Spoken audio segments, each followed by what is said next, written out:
Welcome back to God's Blueprint. We've seen Abraham climb the heights of Mount Moriah.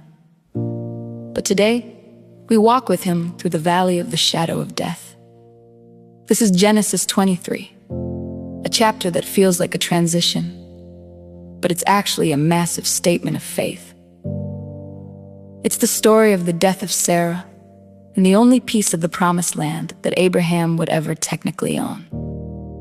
Sarah dies at the age of 127 in Hebron. Think about their journey.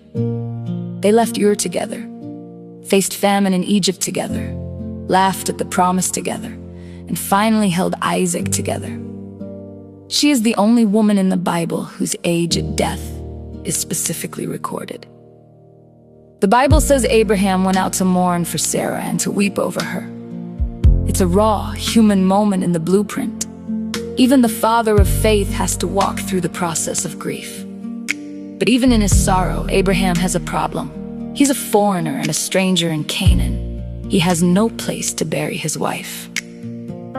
Abraham approaches the Hittites to buy a burial plot.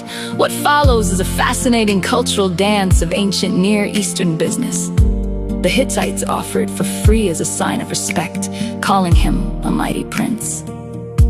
But Abraham insists on paying. He wants a legal, permanent claim. He settles on the Cave of Machpelah, owned by Ephron. The Hittite Ephron generously suggests a price of 400 shekels of silver, which is actually an incredibly high price for the time. Abraham doesn't haggle. He weighs out the silver in front of witnesses. He isn't just buying a grave, he's buying a deed. Why does this chapter matter? Because after decades of wandering in tents, Abraham finally owns a piece of the land God promised him.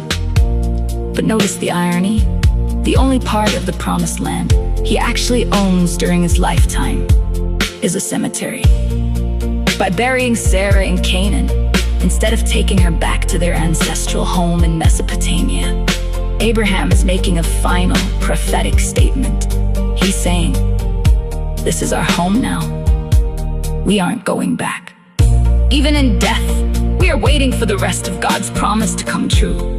Machpelah would eventually become the final resting place for Abraham, Isaac, Rebekah, Jacob, and Leah. It was the anchor for the generations to come. Genesis 23 shows us that faith doesn't exempt us from the pain of loss, but it gives our loss a destination. Abraham buried his past in the soil of his future. Thank you for joining us for this study on God's Blueprint. If this look at how Abraham handled grief and legacy moved you, hit that like button.